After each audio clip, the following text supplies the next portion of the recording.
UG एक गरीब बच्चा था जिसे उसके पापा उसकी टैलेंट की कमी के लिए छोटी उम्र में ही बुली किया करते थे। वो हमेशा अपनी जीनियस बहन के साये में जीता था जिसे अपने टैलेंट से पूरे परिवार को अमीर बना दिया था। लेकिन जब उनके घर पर एक बड़ी ट्रेजेडी हुई, यूजी एक अनाथ बन गया जिसे कुछ बुरे लोगों ने दुनिया का सबसे कोल्ड रूथलेस एलाइट सोल्जर बनने के लिए ट्रेन किया, मजबूर किया। उसकी जर्नी सच में दुनिया की सबसे कोल्ड और पेनफुल जर्नीज में से एक थी। उसके पेरेंट्स हमेशा उसको नजरअंदाज करते थे क्योंकि उसमें वो टैलेंट नहीं था जो उसकी बहन काजुकी के पास था। छोटी उम्र में ही काजुकी के स्केचेस उसके फादर को अमेज करते थे और उसका टैलेंट इतना ज्यादा था कि फेमस आर्टिस्ट को भी पीछे छोड़ दिया। उसने कई आर्ट कॉम्पिटिशन्स जीते और उसके आर्ट वर्क्स मिलियंस में बिकने लगे। यूजी बड़े होते होते अपनी छोटी बहन से दूर भागने लगा क्योंकि लोग उसका मजाक उड़ाते थे जब वो काजुकी के साथ होता था। काजुकी उसके दिल के खालीपन को भरना चाहती थी, इसलिए वो उसके साथ खेलती थी और उसे बॉल थ्रो करना भी सिखाती थी। वो दोनों साथ में टाइम बिताते थे और काजुकी उसकी हर चीज में सपोर्ट किया करती थी। उसे इंस्पायर करती थी कि वो अपने सपने के पीछे भागे क्योंकि उसमें एक्स्ट्रा ऑर्डिनरी पोटेंशियल था। काजुकी ही एक ऐसी थी जो उसके चेहरे पर मुस्कान लाती थी और उसे फिर इंस्पायर करती थी उसके जैसा बनने के लिए। यूजी की बुरी ड्राइंग्स भी वो संभाल के रखती थी सिर्फ उसका कॉन्फिडेंस बढ़ाने के लिए। लेकिन उसके फादर यूजी के काम का मजाक उड़ाते रहे जब तक यूजी ने अपने खुद के आर्टवर्क्स एम्बेरसमेंट के मारे डिस्ट्रॉय नहीं कर दिए। एक रैंडम दिन यूजी को घर में एक अजीब आदमी मिला जिसने उसे पूछा कि क्या वो एक चॉकलेट लेना चाहेगा एक इंटरेस्टिंग बॉक्स से। उसके फादर ने उसे एम्बेरसमेंट में कहा, लेकिन वो अजीब आदमी बस एक सिली स्माइल देता है। सालों बाद काजुकी ने अपने टैलेंट छुपाना शुरू कर दिया और पेरिस के आर्ट स्टडीज को कैंसिल कर दिया। उसके बदले वो अपने भाई के साथ मांगा पढ़ने लगी, कहते हुए कि उसके दोस्त बनने चाहिए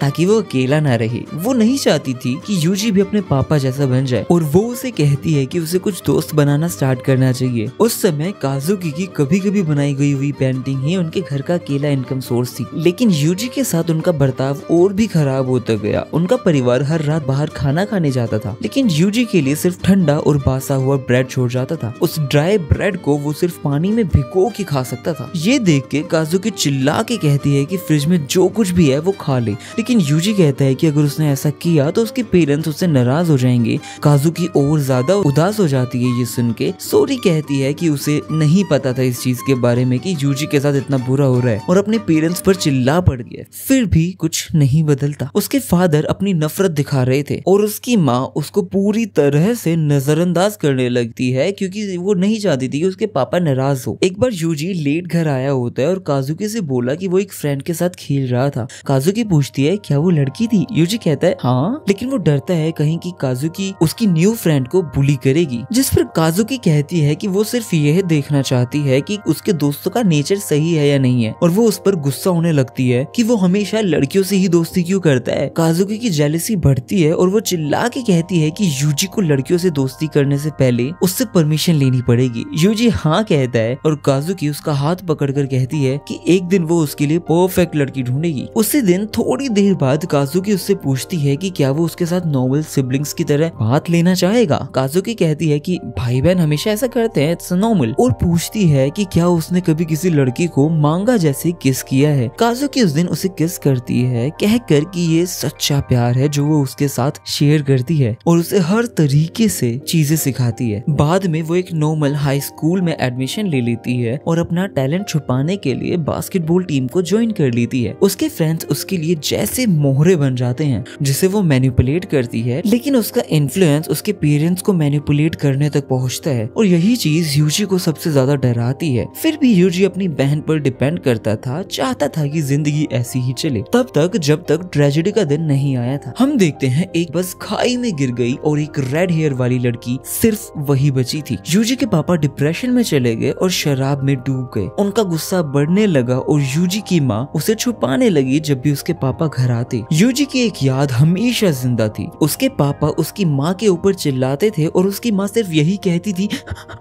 आई एम सॉरी। उसके पापा सबसे खराब इंसान बन गए थे तो यूजी और उसकी माँ एक नए घर भाग गए जहाँ पहली बार उसकी माँ ने उसे एक नॉर्मल बेटा समझा। वो माँ के हाथों का खाना खाता था और स्वर्ग जैसा फील करता था। चाहे वो लोग कितने भी गरीब क्यों ना हो, जब तक वो अपने पापा से दूर थे उनकी खुशी बरकरार थी। लेकिन उनका सुकून ज्यादा देर तक नहीं चला और एक साल बाद यूजी के पापा उन्हें दोबारा ढूंढ लेते हैं। वो यूजी की माँ से कहते हैं कि वो एक गोल्डन एग देगी और यूजी अपने पापा से कहने की कोशिश करता है कि वो रुक जाए, उसने अपनी माँ की वो हालत बर्दाश्त नहीं होती, लेकिन उसके पापा उसे धक्का देकर फ्रिज में गिरा देते हैं। इस दौरान यूजी अपने पापा को देखता है और तय कर लेता है कि अब सब कुछ खत्म कर देगा। उसे अपनी बहन की वो बात याद आती है जब उसने पूछा था तुम इस हाथ से किसी को मारोगे। वो अपनी माँ को संभालता है और माँ उसे पूछती है कि अब कितनी दूर भागना होगा। वो कहती है कि पहले तुम भागो, मैं बाद में मिलूंगी, और अपनी लाइफ की सारी सेविंग्स उसे दे देती है। वो कहती है कि स्टेशन पे भाग जाओ और सब कुछ अपने दम पर करने के लिए उसे गुड लक बोलती है। बिना कुछ सोचे समझे यूजी अपनी माँ की बात मानता है और स्टेशन की तरफ भाग जाता है, लेकिन कई घंटे बाद उसे एक एम्बुलेंस की सायरन सुनाई देती है। जब यूजी वापस घर आ जाता है वो देखता है कि उसके पापा को लिटरली काट दिया गया है, स्लैश कर दिया गया है, और वो घर के अंदर जाता है सिर्फ यह जानने के लिए कि वो अपनी माँ से कभी बात कर पाएगा भी या नहीं कर पाएगा। उसका होश भोश सब खत्म हो जाता है, सब चला जाता है, और जब वो होश में आता है तो वो हॉस्पिटल में होता है। उसके पास सिर्फ उसकी माँ का एक लिखा हुआ नोट होता है। नोट में माँ उससे माफी मांग रही होती है, पूछती है कि उससे कहाँ गलती हुई होगी, और वो यह चाहती है कि वो इतने में पूरा सेंटेंस खत्म हो जाता है। जब उसके पास रहने के लिए कोई भी जगह नहीं होती है, एक मिस्टीरियस आदमी जिसका नाम REI करके है उसका गार्जियन बन जाता है और उसे उसकी छोटी बेटी की तरह कपड़े पहनाने लग जाता है। लेकिन यूजी अपने हैरेसिंग गार्जियन को इग्नोर करने की कोशिश करता है क्योंकि उसके पास अब एक छत है जहाँ पर वो खा सकता है और रह सकता है। रातें बीती जा रही थी, लेकिन एक रात री का बॉडीगार्ड आता है यूजी को हैरेस करने के इरादे से, लेकिन उसका अंत यूजी के हाथों से होता है। री अंदर आता है, हैरान होता है कि यूजी ने ये सब कर लिया और उसे कांग्रेचुलेट करता है कि उसने खुद को डिफेंड किया। यूजी उससे पूछता है कि क्या वो उससे नाराज है। री ने उसे बोला कि वो उसे एक स्ट्रॉन्ग टूल बनाएगा और उसे अपने मिलिट्री कंपाउंड भेज दिया ट्रेनिंग के लिए। उसके दिन एक ठंडे ब्लडेड सोल्जर बनने में बीतने लगे और धीरे धीरे वो री का फेवरेट प्यूपिल बन गया, लेकिन इस वजह से दूसरे बच्चे उससे और ज्यादा बुली करने लगे। बस एक ही लड़की थी जो उसके साथ बहुत अच्छा व्यवहार करती थी, बर्ताव करती थी।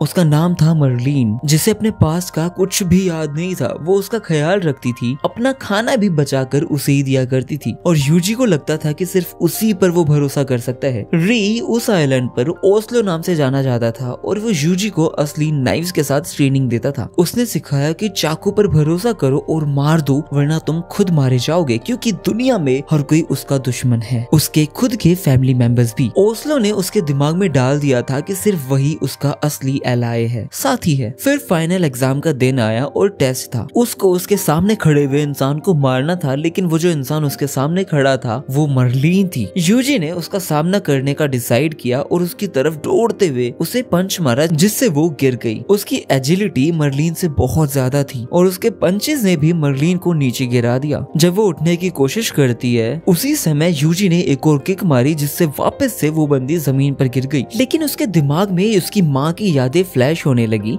जब उसके पापा ने उसकी माँ को चोट पहुंचाई थी। वो सब तस्वीरें उसके आंखों के सामने दिमाग में घूमने लगी और उसका माइंड मैच के बीच में टूटने लगा। मर्लिन ने इसका फायदा उठाया, उसे नीचे गिरा दिया, उसके ऊपर खड़ी हो गई और स्माइल करते हुए उसे पंच मारने लगी। यूजी को लगा कि ये सब उसके गुनाहों का बदला है, उसने अपने पापा को खत्म किया था, उन सब चीजों का फल है ये सब। इससे पहले कि वो कुछ समझ पाता, यूजी हार गया और ओस्लो के लिए एक डिसअपॉइंटमेंट बन गया। फिर जेल के सेल के अंदर मर्लिन उसके पास आई, उसके वुंड्स को ट्रीट किया उसने। रोते हुए वो माफी मांग रही थी और ये कह रही थी कि ये सब नहीं करना चाहती थी वो। मर्लिन उसके साथ बात करती रही, उसे खाना देने की कोशिश करती रही, तब तक जब तक उसकी ग्रेजुएशन का दिन नहीं आया। उसने यूजी से अलविदा कहा और प्रॉमिस किया कि वो उससे दोबारा पक्का मिलेगी। लेकिन वो आखिरी दिन था उसका जब उसने मर्लिन को देखा या फिर उससे बात की। एक नर्स ने यूजी को उसके पहले जॉब के बाद एक सैड न्यूज दी और यूजी सोचने लगा कि क्या अगर उसने मर्लिन को हरा दिया होता तो शायद वो उसे बचा पाता। ग्रेजुएशन के बाद यूजी ने अपना पहला असैसिनेशन मिशन लिया। वो एक मेड बनकर एक अमीर आदमी के रूम में घुसा। जब वो आदमी डिस्ट्रैक्टेड था, यूजी ने अपना मिशन कंप्लीट कर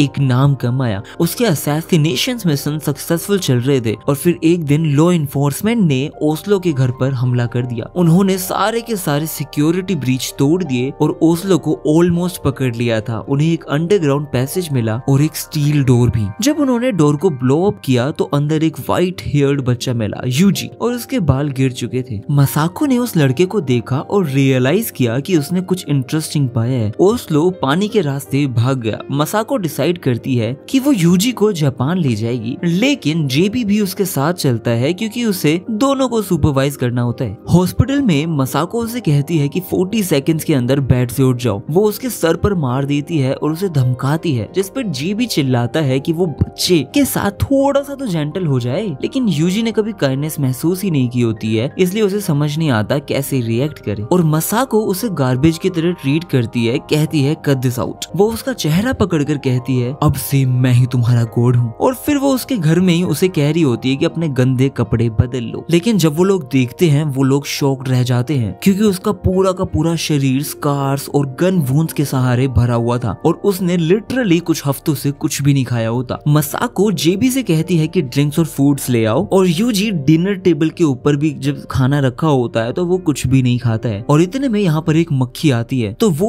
उसे अपने हाथ से क्रश कर देता है। फिर वो मक्खी को घूरता रहता है और अचानक ही फ्रीज हो जाता है, चिल्लाता है और उल्टी कर देता है। मसाको उसे कंफर्ट करने आती है, कहती है मेरे गंदे घर में उल्टी मत करना। रात को फिर वो सो जाता है और मसाको रियलाइज करती है कि उसका माइंड उससे भी ज्यादा ब्रोकन है, जितना उस बंदी ने सोचा था उससे भी ज्यादा है। क्योंकि जब वो बात ले रही थी तो उसने 2 gun wounds, countless knifes marks और ब्रोकन बोन्स देखी। मसाको सोचती है शायद उसके लिए मर जाना ही इजी होता, लेकिन वो एकदम से कसम खाती है और कहती है कि वो उसकी रक्षा करेगी एक गॉड बनकर। अगले दिन सुबह मसाको यूजी के ऊपर बैठी होती है और उसे जबरदस्ती खाना खिलाने की कोशिश कर रही होती है, लेकिन यूजी जेबी से रिक्वेस्ट करता है कि प्लीज उसे बचा लो। मसाको बोलती है कि उस डम्ब ब्लोंड से स्वीट टॉक करना बंद करो क्योंकि वो इतनी ज्यादा लोनली और स्टूपिड है कि वो कुछ भी सुन लेगी और मान लेगी। जेबी यूजी से कहती है कि स्ट्रॉन्ग बनो, लेकिन यूजी कहता है कि उसे नहीं पता कि मसाको उसके लिए क्या प्लान कर रही होती है। किचन के अंदर जेबी एक बार ढंग से खाने को देखती है और तुरंत रियलाइज करती है कि उसके हाथ में तो डियर प्लॉट है। वो सोनिक से भी तेज भागकर बाथरूम की तरफ जाती है और पूरा का पूरा दिन यूजी के लिए खाना बनाने में लग जाती है। मसाको को लगता है कि वो बंदा मतलब यूजी फिर भी जिद्दी बनेगा, लेकिन जब जेबी अपना वेट ब्लोंड राइस उसके मुंह के सामने लाती है तो यूजी डिसाइड करता है कि वो खा लेगा। मसाको यूजी के लिए एक पपी लाती है जो अब से उसका पार्टनर होगा और कहती है कि इसका बहुत अच्छे से ध्यान रखना है। यूजी उसका नाम रखता है जॉन डोए, जो मिलिट्री में एक लाश का कोड नेम होता था। मसाको उसे पपी के साथ खेलते हुए देखती है और जेबी कहती है कि पहली बार लग रहा है जैसे कि वो एक नॉर्मल बच्चा हो। कुछ महीने गुजर जाते हैं और मसाको डिसाइड करती है कि वो अपना इंटेलिजेंस एजेंसी का काम छोड़ देगी। जेबी उसे वार्न करती है कि अगर वो ऐसे क्विट करती है तो या तो उसको जेल मिलेगी या फिर उसे एग्जीक्यूशन मिलेगी। और फिर वो सोचती है क्या यूजी उसकी बदलती पर्सनैलिटी की वजह है। मसाको फिर रिवील करती है कि अब उसे मरने का बिल्कुल भी डर नहीं लगता है क्योंकि उसे यूजी का ख्याल रखना है। साथ में वो ये भी बताती है कि उसकी एक आंख की विजन है ना वो जा रही है और वो अब एक अच्छी स्नाइपर नहीं बन सकती। रात को वो बाहर जाती है और देखती है यूजी स्टार्स को देख रहा है और रो रहा है। यूजी ग्राउल करता रहता है और जब वो रन करता है तो उसे मसाको के वर्ड्स याद आते हैं कि उसे फास्ट भागना चाहिए ताकि वो एलिमेंट्री स्कूल के अंदर गर्ल्स के बीच में पॉपुलर हो सके। जैसे जैसे वो बड़ा होता है मसाको कहती है कि मिडिल स्कूल में सिर्फ भागना काफी नहीं है, लड़कियों को वो लड़के बहुत पसंद आते हैं जो लड़के बहुत अच्छे से फाइट कर सकते हैं। वो उसकी ट्रेनिंग को शुरू करती है उसे टफ बनाने के लिए। वो सिखाती है कि स्ट्रॉन्ग बनो और अपनी स्ट्रेंथ का यूज सही वजह के लिए करो, दूसरों को हर्ट करने के लिए मत करो। वो कहती है जीतने के लिए जो भी चाहिए वो यूज करो। इसलिए यूजी अपने डॉग को बुलाता है उसे काटने के लिए। लास्ट में वो उसे सिखाती है कि फाइटर्स सिर्फ मिडिल स्कूल तक ही पॉपुलर होते हैं, हाई स्कूल में सिर्फ स्मार्ट लोगों को लड़कियां पसंद करती हैं। If only that was the case for me. मसाको उसे हर तरीके की बुक पढ़ने के लिए बोलती है, रेफर करती है, चाहे वो मांगा हो या नॉन फिक्शन हो। कहती है कि जो भी चाहिए वो खरीद देगी लेकिन पढ़ो। और इतनी रीडिंग के बाद यूजी देखता है कि मसाको अपनी गन क्लियर कर रही होती है और सिगरेट स्मोक कर रही होती है। वो उससे पूछती है ओए कभी इसे चलाया है क्या, और नेक्स्ट डे उसे वाइल्डनेस में ले जाती है। यूजी 300 मीटर से अपना पहला शॉट फायर करता है और पूरी तरह मिस कर देता है, लेकिन वो बहुत ज्यादा डिटरमाइंड होता है कि नेक्स्ट शॉट परफेक्ट होगा। और मसाको उसे एक प्रेजेंट का प्रॉमिस करती है अगर वो उस टारगेट को हिट करे तो। यूजी एम करता है और फायर करता है, टारगेट हिट हो जाता है। वैसे ही मसाको उसे केस देती है जिसके अंदर एक नंबर होता है 9029 जो उसका एजेंट नंबर था। ये स्नाइपर राइफल अब यूजी की होती है, लेकिन वो कहती है कि अपने रास्ते पर चलते रहना, कभी भी गिव अप मत करना। यूजी मसाको से पूछता है क्या मैं आपको मास्टर कह सकता हूँ, क्योंकि उसके लिए वो ना माँ थी ना बहन और वो ना ही फादर जैसी थी। उसके लिए वो सिर्फ एक मास्टर थी। विंटर्स के टाइम मसाको यूजी के लिए एम्यूनेशन जमा करती है और दोनों मिलकर हंटिंग पर जाते हैं। यूजी एक डियर पर एम करता है और मसाको कहती है एक भी बुलेट वेस्ट मत करना, टैक्स पेयर के पैसे जाते हैं, पता है ना। लेकिन यूजी ये सुन के हेजिटेट करता है और ट्रिगर नहीं खींच पाता। मसाको उसकी वीकनेस को समझ जाती है और उसे ब्लेम नहीं करती, क्योंकि उसने अपनी एज के किसी भी बच्चे से बहुत ज्यादा सफर किया होता है। एक दिन यूजी उठता है और देखता है कि उसका डॉग बहुत बुरी तरह भौंक रहा है और एक बियर उनके घर में घुस चुका है। वो तुरंत अपने बेडरूम में जाकर गन निकालता है, लेकिन जब वापस आता है तो वो देखता है कि जॉन पे बियर ने अटैक कर दिया है। वो एम करता है अपने डॉग को बचाने के लिए, लेकिन उसका दिमाग ब्लॉक हो जाता है और वो फायर नहीं कर पाता। और जब बियर चला जाता है यूजी अपना करज जमा करता है अपने डॉग को बचाने के लिए। अब उसकी डर वाली जिंदगी उसे उसके प्यार को बचाने से नहीं रोकेंगी। वो दौड़ता है, रेडी होता है एम करने के लिए, लेकिन स्नो पर स्लिप हो जाता है और गलती से गन क्लॉग हो जाती है। बियर नोटिस करता है और यूजी पर अटैक करने ही वाला होता है, लेकिन यूजी अपना नाइफ निकालता है और बियर के ऊपर स्लैश कर देता है। फिर बियर एक ही हिट के अंदर उसकी गन को छोड़ देता है और यूजी का पूरा दिमाग फ्लैश होता है with the words to end the bear. एक सिंपल स्टिक से वो बियर की आंख को अंदर कर देता है और अपना गन उठाता है। उसे वो बियर के सर पे पॉइंट करता है। आसपास से आवाज आती है और वो देखता है कि कुछ कब्स अपने कुत्ते की तरफ आ रहे हैं, क्योंकि वो उनका खाना होता है। यूजी सोचता है कि क्यों उसका कुत्ता, क्यों उसका परिवार उनका खाना बन गया, क्यों कोई और जिंदगी नहीं हो सकती थी जो इसका खाना बनने के लिए रेडी हो सकता था। और फिर वो दर्द में चीखता है और अपनी गन को चला देता है। बाद में वो असाको के पास अपने कुत्ते के कॉलर के लेकर आता है और वो उससे पूछती है कि क्या हुआ। यूजी एंड में बियर को नहीं मार पाया और कहता है कि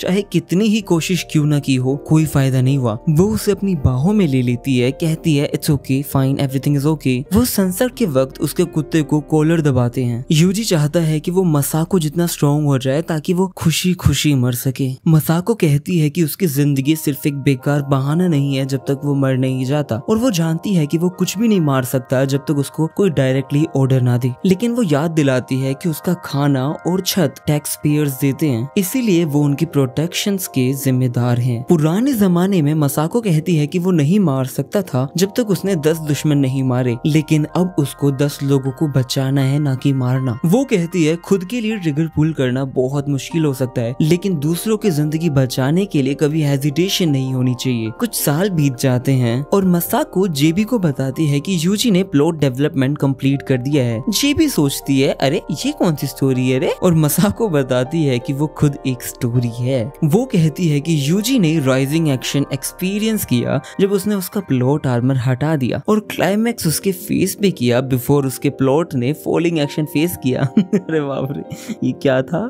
एक बार वापस 10 सेकंड पीछे करके जरूर सुनना। जेबी उसे डांटती है कि ऐसी चीजें नहीं करनी चाहिए थी, लेकिन मसाको कहती है कि इसलिए उसका प्लॉट कभी डेवलप ही नहीं होगा। आखिर वो दोनों एक साथ 2 सालों से रह रहे हैं। यूजी याद करता है शावर में मसाको के साथ होने का, और वो उससे पूछती है कि उसका बर्थडे कब है। यूजी कहता है कि आज ही है। तो वो पूछती है आज है, अच्छा चलो बताओ बर्थडे पे क्या चाहिए। तो यूजी कहता है कि एक अच्छा सा गार्डियन चाहिए। वो उसे ट्र ट्र ट्र करती है और वो शर्मा जाता है। तो वो उसे कहती है कि वो उसे एक बेस्ट प्रेजेंट देगी। वो पूछता है अच्छा ऐसा क्या होगा, तो वो कहती है कि वो खुद एक प्रेजेंट है। और ऐसे ही उसका पहली बार गया। और जेबी पूछती है कि क्या तुमने सिर्फ एक बार किया है क्या, लेकिन मसाको कहती है कि वो रोज प्लॉट डेवलपमेंट कंप्लीट करते हैं। यूजी रैमेन लेकर आता है और जेबी प्रिटेंड करती है कि कुछ नहीं हुआ, क्योंकि वो डरती है कि कहीं यूजी ने ना सुन लिया हो। लेकिन मसाको कहती है कि इसी वजह से वो कभी भी क्लाइमैक्स एक्सपीरियंस ही नहीं कर पाई। लेकिन वो कहती है कि उसे एक चांस दो, क्योंकि उसने यूजी को बहुत अच्छा ट्रेन किया है। और कहती है तब तक थोड़ी बहुत ड्रिंक्स ले लो। कुछ बोतल्स के बाद पीने के बाद मसाको यूजी को एक स्पेशल मिशन देती है। जेबी पूरी तरीके से हो चुकी है और वो चाहती है कि यूजी उसका अच्छा वक्त बनाए। वो उसे बेडरूम ले जाता है और नहीं जाने देता। वो उसे उसके फर्स्ट नेम से बुलाता है और वो बहुत ज्यादा ही होती है। खाने के बजाय वो उसके मीटी राइफल के अंदर खो जाती है और फिर कुछ और साल बीत जाते हैं और मसाको की सेहत खराब होने लगती है। यूजी देखता है कि उसकी शराब पीने के बाद हाथ कांपने लग जाते हैं और कहता है कि रुक जाओ क्योंकि वो उसके पास अब सब कुछ है। वो कितनी बार पूछता है कि क्या वो बीमार है, लेकिन वो हमेशा झूठ बोलती है कि नहीं नहीं, लेकिन उसे लगता है कि सच में कुछ तो गलत है। वो ज्यादा जूनिंग आउट करने लगती है और हेल्थ की वजह से काम गलत होने लगते हैं। इतना बुरा हो जाता है कि एक दिन वो लिटरली कॉल का जवाब तक नहीं दे पाती, तो यूजी कॉल उठाता है। दूसरी तरफ एक एजेंट मसाको को मिशन पे रिस्पॉन्ड करने के लिए बोलता है और आर्टिकल 9 लगाता है, वरना वो जेल चली जाएगी। उसकी हेल्थ की वजह से यूजी उसका काम लेने लग जाता है। कुछ दिनों बाद जेबी मसाको से पूछती है कि वो साइट पे क्यों बात नहीं कर रही है और मसाको इस चीज को अग्री करके मानती है कि हाँ वो काम नहीं कर रही। जेबी मसाको को डांटती है क्योंकि यूजी को उसके काम लेने के लिए मजबूर करना गलत है। जैसे कि ओस्लो ने किया था वैसे ही ये बंदी भी कर रही है। लेकिन यूजी कहता है कि ये उसका खुद का फैसला है क्योंकि वो एक दिन मसाको का बदला लेना चाहता है। जेबी डरती है यूजी मसाको के लाइफस्टाइल में इतना डूब गया है, लेकिन यूजी कहता है कि यही उसकी लाइफ का मतलब है। जेबी मसाको पे चिल्लाती है और यूजी को बाहर ले जाती है और छत के ऊपर गोलियां जला देती है जब वो जा रही होती है नदी के पार। यूजी कहता है कि उसने मसाको को बताया है कि वो उसकी तरह बनना चाहता है और सोचता है कि जेबी को मसाको ने क्या जवाब दिया होगा। जेबी उसे कहती है कि मसाको शायद अपनी दुनिया में 2 वर्जन नहीं चाहेगी, लेकिन वो खुश है कि यूजी उसको रिस्पेक्ट करता है और वो उससे लास्ट पर पूछती है कि क्या ये वही रास्ता है जिस पे वो चलना चाहता है। पर यूजी कहता है कि यही एक तरीका है जिससे वो उनका कर्ज चुका सकता है, उतार सकता है। जब वो दोनों चले जाते हैं, मसाको उसे कहती है कि वो अमेरिका जा रहा है मिलिट्री स्कूल ज्वाइन करने। एक बड़ा काला आदमी उससे पूछता है कि अरे तू यहाँ पर क्यों है, और यूजी बताता है कि उसने अपने पेरेंट्स को खत्म कर दिया था। ये सुन के वो शॉक हो जाता है, लेकिन वो कहता है कि अरे मजाक कर रहा हूँ, इतना मत डरो। सर्टिफाइड होने के बाद यूजी उस आदमी से कहता है कि अगर उसे एथलीट फुट नहीं चाहिए तो अपने जूते खुद खरीद ले। सोल्जर सोचता है कि यूजी को इस चीज के बारे में कैसे पता है और यूजी बताता है कि वो बचपन से सोल्जर है। पर वो आदमी सोचता है कि यूजी सच में मजाक कर रहा है। बेडरूम में वो उस लड़के को कहता है कि एशियन बॉय, पर यूजी कहता है कि वो जापानीज है और अपना नाम बताता है यूजी। आदमी उसका मजाक उड़ाने लग जाता है और कहता है यूजिन, क्योंकि वो लड़की जैसा लगता है। पर यूजी उसको करेक्ट करता है और कहता है ये जो पागलों वाले म्यूजिक सुनते हो ना तुम, वो तुम्हें बहरा और बावड़ा बना रहा है, मूर्ख बना रहा है। लेकिन वो आदमी इस चीज को एक अच्छा मजाक समझ के लेता है और अपना नाम बताता है डैनी बोनर, क्योंकि उसके पास बड़ा ब्लैक है। अरे बाप रे, डी है, यू अंडरस्टैंड दैट। डैनी यूजी को शोल्टी कहता है और यूजी हार मान लेता है। अगले दिन कमांडर यूजी के चेहरे पर थप्पड़ मार देता है क्योंकि वो अपनी हद पार कर रहा होता है, इसलिए उसे उस थप्पड़ को शुक्रिया और इज्जत समझना चाहिए। ट्रेनिंग के दौरान डैनी पीछे रह जाता है और यूजी से वेट करने को कहता है, पर यूजी उसे कहता है कि अबे ओए स्मोकिंग करना बंद कर दे, समझ आया। स्विमिंग के वक्त भी डैनी के बड़े मसल्स बहुत जल्दी थक जाते हैं और यूजी उसको एनकरेज करता है। पूछता है कि अगर एक लड़की जो बड़े प्लॉट वाली है तो वो अगर डूब रही हो तो वो क्या करेगा, और ये चीज डैनी को इतना ज्यादा इंस्पायर करती है कि वो लिटरली शार्क से तेज तैरने लग जाता है। लंच के टाइम डैनी यूजी के नए चेहरे का मजाक उड़ा रहा होता है, पर यूजी कहता है कि उनका जो कमांडर है ना वो आजकल बहुत ज्यादा परेशानी कर रहा है। डैनी कहता है कि उसको लगता है कि वो बंदा गोरिल्ला है जो कभी शादी नहीं करेगी, पर यूजी कहता है कि वो अट्रैक्टिव तो है। डैनी सोचता है कि यूजी एक पागल लड़का है, पर एनी पीछे से आती है और डैनी को उसके बड़े पनिशर का टेस्ट करवाती है। सॉरी, मेरा मतलब है कि एनी ने डैनी को पनिश किया। रेंज प्रैक्टिस के दौरान यूजी हर बुलेट को बिल्कुल सही जगह पर मार देता है, जो कमांडर को सरप्राइज करता है क्योंकि सैको जो दुनिया का सबसे बेस्ट स्नाइपर था वो ही ऐसा कर पाता था। और ये सारी बातें एक लड़की सुन लेती है और यूजी को पहला प्लेस स्नाइपर बनने पर कांग्रेचुलेट करती है। रात को वो उसके पास आती है और बात करने को कहती है, अपना नाम मिली बताती है। और जब यूजी सोचता है कि पुशी लड़कियां उसके पास क्यों आती है और फिर स्विमिंग पूल के पास वही उसको बुरी तरह पीटती है, तब तक वो उसको रोकता है जब तक वो माफी नहीं मांग लेती। वो उसको पहचान लेती है कि वो एक सेकंड प्लेस स्नाइपर है और पूछती है कि वो क्या चाहती है। मिली कहती है कि वो मार्क्समैनशिप के बारे में बात कर रही थी और दोनों रेंज पर चले जाते हैं। अपने हथियार के साथ वो बताती है कि उसके फादर जब टारगेट से बाहर थे तब भी उन सबको हिट कर दिया करते थे, पर लोग सोच रहे होते हैं कि वो नशा करके झूठ बोल रहा था। यूजी का पहला शॉट शॉट मिस हो जाता है और वो कहती है चिल कर, क्योंकि उसके पास सिर्फ और सिर्फ 6 शॉट्स बचे हैं। यूजी उससे पूछता है कि आसमान का रंग क्या है और फिर एम करके टारगेट को हिट कर देता है। वो कहता है कि उसके फादर शायद झूठ नहीं बोल रहे थे और मिली एक ऐसे इंसान को ढूंढ लेती है जिस पर वो बहुत ज्यादा ट्रस्ट कर सकती है। उस दिन के बाद उसकी ट्रेनिंग कंप्लीट होती है और उस फाइनल एग्जाम के लिए ओवरसीज भेजा जाता है उसे एक शिप के ऊपर। डैनी पूछता है कि उसने अपने पैसों से क्या खरीदा है, क्योंकि उसने तो एक कार ले ली है, पर यूजी बताता है कि उसने तो सिर्फ एक लेडीज वॉच खरीदी है। डैनी उसकी वॉच और यूजी की एशियन परसुएशन का मजाक बनाने लग जाता है। कहता है कि यूजी मिली को छोटा आर हैंड देता है जबकि डैनी उसको बड़ा मिनट हैंड दे सकता है। आप समझो क्या बोला।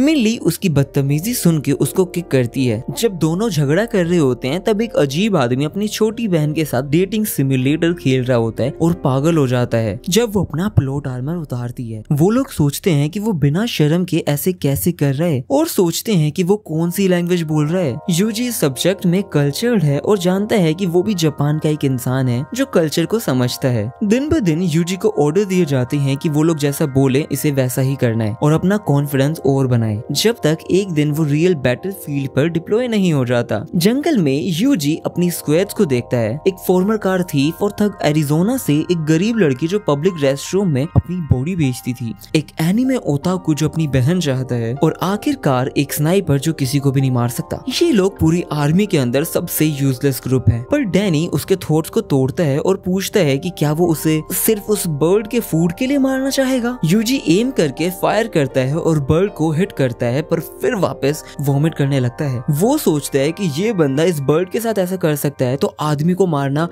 कैसे ही हैंडल करेगा। उनके टेंट में उनको उनका एक्टिंग कमांडर इंट्रोड्यूस कराते हैं। उनके ट्रैप्स लगाने के दिन भी शुरू होते हैं, पर एक रात यूजी को पता चलता है कि दुश्मन उनके पास आ रहे हैं। वो अपनी पोजीशन लेते हैं। जैसे ही बैटल शुरू होती है यूजी एनिमी को न्यूट्रलाइज करने के लिए फायर करता है, पर शूटिंग के बाद वापस से वो बुरी तरह वॉमिट करने लग जाता है। उसके जो दोस्त होते हैं वो फ्रंट लाइन में लड़ते रहते हैं जब तक रीइंफोर्समेंट्स नहीं आते हैं, पर यूजी वीक पड़ने लगता है। उसका कमांडर कहता है कि अपनी आंखें बंद कर और समझ कि उसके सारे के सारे दोस्त, उसका अकेला परिवार शायद मर जाएं। जिन लोगों ने इसके साथ इतना सारा टाइम बिताया है, जिनके साथ उसने इतनी सारी हंसी मजाक और खाना शेयर किया है, वो सब उसका परिवार है जो उससे दुश्मन से बचाने के लिए लड़ रहे हैं। कमांडर उसे कहता है कि दुश्मन इंसान नहीं है और लोगों को मारने में हेजिटेट करना ठीक है, लेकिन वो बस बैठकर अपने परिवार को बेकार गिरते हुए मरते हुए नहीं देख सकता। उसका कमांडर उसे कहता है कि उनको मार दे और वो पूरी जिम्मेदारी लेगा। उसे परमिशन देता है ऐसा करने के लिए। एक एक करके दुश्मन गिरते गए और चाहे यूजी को ये चीज पसंद ना हो, कमांडर दुश्मनों के नंबर गिनता रहा। एक भी शॉट वेस्ट नहीं हुआ और पूरा दुश्मन का फ्रंट लाइन तबाह हो गया। यूजी लड़ना चाहता रहा लेकिन कमांडर ने उसे रोका और कहा कि अब सब ठीक है, अब वो आराम से सो सकता है। बेहोश होने के बाद यूजी मिली की गोद में जगता है जो उसे तसल्ली देती है। वो उसे कहती है कि सबके सब लोग उसकी वजह से बचे हैं और वो हमेशा एक दूसरे का सपोर्ट करेंगे और वो उसे कभी भी मरने नहीं देगी। बैटलफील्ड पर थोड़ी देर के बाद उसका इरादा और भी ज्यादा मजबूत हो जाता है और वो आसपास के लड़ाई धमाकों फोड़ों से बिल्कुल भी परेशान नहीं होता। लेकिन डैनी धीरे धीरे ये भूलने लगता है कि ये जंग किस लिए है और जीत का असली मतलब क्या है। उनका डिप्लॉयमेंट खत्म हो जाता है और यूजी उस बुरे वक्त में सरवाइव करता है अपने साथियों के साथ। जब वो अपने देश लौट रहा होता है, डैनी मिली के पास आता है और उससे पूछता है कि क्या वो अपने बॉयफ्रेंड्स के जाने के बाद ठीक रहेगी, जिस पर वो कहती है कि उन्होंने कल ही अलविदा कह दिया है और अपना रिश्ता तोड़ दिया था। डैनी बीच में आता है और पूछता है कि क्या वो उसका 10 इंच वाला देखकर उसे अच्छा फील करा सकता है।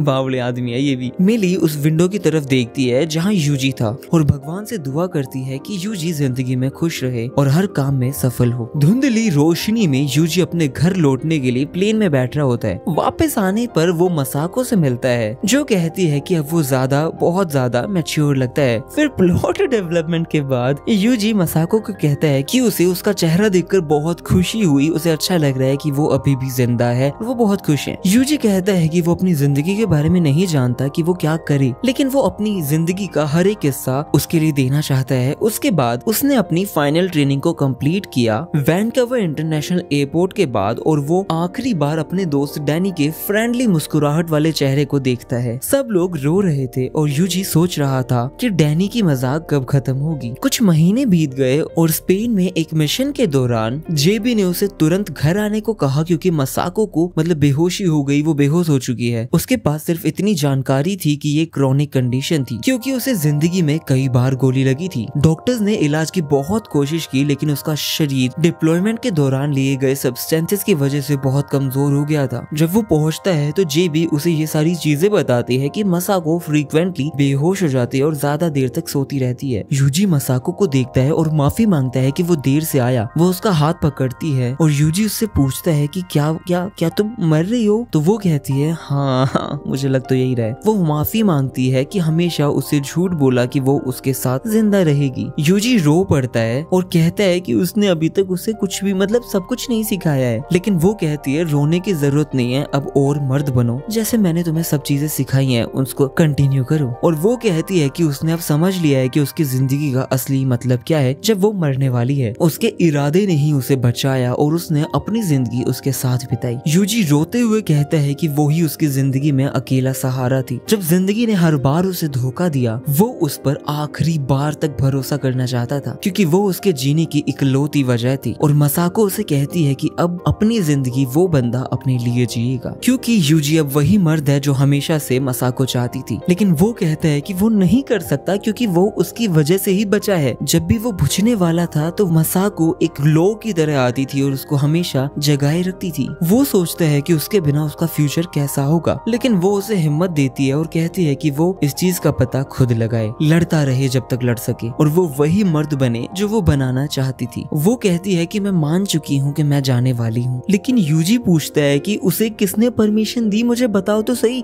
अगर वो भगवान भी है तो वो उससे लड़ना चाहता है कि उसे अपने पास रखे। मसाको कहती है कि अब इतना बेवकूफ मत बनो, बाकी वक्त वो उसके साथ ही बिताता है। और वो उसे कहती है कि आज तारे बहुत खूबसूरत हैं। यूजी बाहर देखता है और कहता है कि वाकई तारे आज सच में बहुत खूबसूरत हैं। मसाको उसे कहती है कि तुम्हें याद है जब तुम पहली बार उसके पास आए थे और तुम तारों को देखकर रो रहे थे? तो वो उससे पूछती है तो तुम क्यों रो रहे थे, क्या सोच रहे थे? लेकिन यूजी कहता है उसे इतना याद नहीं है। मसाको हंसती है और कहती है मुझे लग रहा था कि तुम सच में यही कहोगे। वो कहती है कि वो अब थक चुकी है, क्या मैं अब सो जाऊं? क्या वो अब सो सकती है? यूजी कहता है हाँ आप सो सकती हो। और उसके बाद मसाको कभी भी नहीं जागी। उसका शरीर जेबी के साथियों ने ले लिया और यूजी अपने आप को संभालता है जब तक मसाको की अंतिम क्रिया नहीं हो जाती है। जेबी ने बताया कि राख में एक गोली मिली और यूजी सोचता है कि ये मसाको की पर्सनैलिटी के लिए परफेक्ट है। हफ्ते बीतते हैं और यूजी सोचता है कि क्या वो मसाको के पास जाएगा जब उसका वक्त आएगा, लेकिन वो अभी ऐसा नहीं होने देगा क्योंकि अभी उसके पास एक प्रॉमिस है जो उसे पूरा करना है, 5 लोगों को बचाने का। ये उसका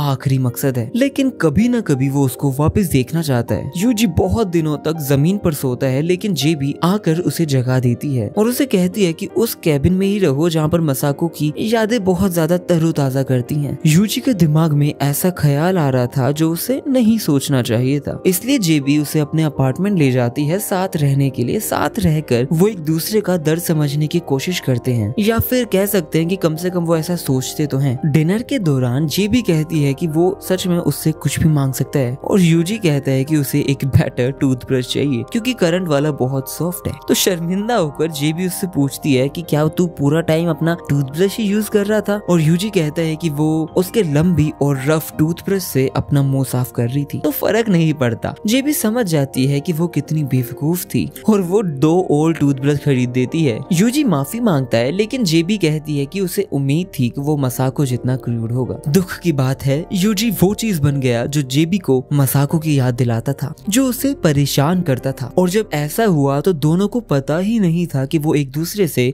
कैसे जुड़े। वो रात को जागती थी और उससे पूछती थी क्या उसके साथ रहना उसे मसाको की याद दिलाएगी। वो एक रात रोती है, माफी मांगती थी क्योंकि ये उसके लिए बहुत मुश्किल था। दिन बीतते गए और जेबी कम आने लगी जब उसके पास वक्त कम था। वो सोचता है कि क्या उसे सफर पर जाना चाहिए। उसे याद आता है कि कैसे मसाको ने कहा था कि अगर रास्ते ना पता हो तो रुक के उस रास्तों को ढूंढने की कोशिश करनी चाहिए। गलत चॉइसेस लेने पर भी उसका नजरिया बढ़ना चाहिए और आगे क्या है वो देखना चाहिए। उसने वादा किया था कि वो दोनों मोटरसाइकिल पर सफर पर जाएंगे, लेकिन कभी भी उसने वादा पूरा नहीं किया। यूजी उठता है और जेबी से कहता है कि वो कहीं भी सफर पर जा रहा है, जहाँ भी उसे हवाई ले चले या रास्ता ले चले, और वादा करता है कि वो वापस आएगा। यूजी हैरान होता है कि जेबी ने इतनी आसानी से उसे जाने दिया क्योंकि अब से वो रात को अकेली रहेगी। लेकिन वो मसाको की मोटरसाइकिल पर चला जाता है। दिन बीतते हैं और वो अलग अलग लोगों से मिलता है, कैंपिंग करता है और बारिश के दौरान भी चलता रहता है और जूलिया को मैसेज करता है कि वो उससे प्यार करता है। रास्ते के बीच उसकी बाइक खराब हो जाती है और उसे टो करनी पड़ती है। एक आदमी उसके पास आता है और उससे पूछता है कि क्या तुम्हें कहीं सेफ जगह तक राइड चाहिए क्या, लेकिन यूजी कहता है कि वो बस एक बेवकूफ है जो बिना जगह के भटक रहा है। आदमी हंसता है और सोचता है कि जवानी अच्छी चीज होती है जो यूजी के अंदर कुछ बदल देती है। रात को वो सोचता है कि क्या जवानी ही उसकी असली पहचान है और वो जेबी को ईमेल करता है कि वो अब घर जा रहा है। वो एक ड्रिंक को पॉप अप करके खोलता है मसाको के कब्र पर चढ़ाने के लिए और माफी मांगता है कि वो वापस आया बिना कुछ समझे। यूजी माफी मांगता है कि उसने उसकी बाइक तोड़ दी, लेकिन उसे मसाको की आवाज आती है जो पूछ रही होती है कि क्या तुम्हें मजा आया और तुमने मजा किया। वो कहता है कि उसने अपना सफर बहुत अच्छे से एंजॉय किया, लेकिन सोचता है कि अब क्या करे। उसे लगता है कि इस सफर ने उसे सिखाया कि वो क्या खो रहा था और शायद उसे फिर से जवान बनना चाहिए और स्कूल जाना चाहिए। और तभी यूजी ने जेबी को अपनी लाइफ स्टोरी बताना बंद कर दिया और उसे मिलिट्री कमांडर से एक मिशन मिलता है आर्टिकल 9 के तहत और वो उसे याद दिलाता है कि फेलियर अलाउड नहीं है और मिशन रिजेक्ट करना देशद्रोही के बराबर होगा। यूजी प्रॉन पोजीशन में आ जाता है।